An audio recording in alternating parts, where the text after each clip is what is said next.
Welcome to section 3 video number 1. In this video I will tell you how you can use this custom search engine in a website, in a live website or an offline website. You can use this script in a custom CMS where you will just have to add this script or a search box first somewhere in your website. For example, I can show you this website, online tutoring.com. You can observe the search box over here.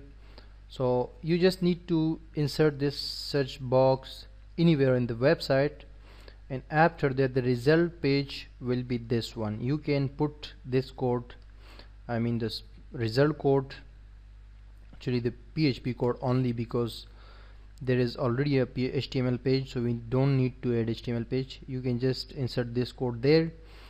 And what you need to do actually to change your MySQL connection to your online server. For example, in online server there will be a username for database and password as well for the database and the database name, and also you can select the table. It is here. This is sites table. You can select your websites, online websites table here, and the rest of the things will be the same, but you can also add some functionality, some security features as well to avoid people or to prevent hacking attempts on your site. So that is also a fact you can have in mind while putting this online. So you can easily go to your cPanel where you will have some options to create MySQL databases, same like we have created in this local host.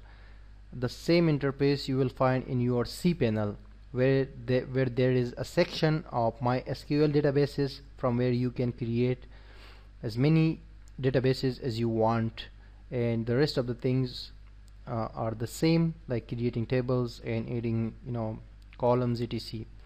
So this was just simply letting you know that you can use this search engine script, PHP script, in your website as well as on any other person's website, or you can also use it independently as a search engine, but you have to manually add data to your table one by one. So after that someone can search and can find the results. You can also add a little bit more options, but that's up to you how you do, but I have given you the basic idea of this course.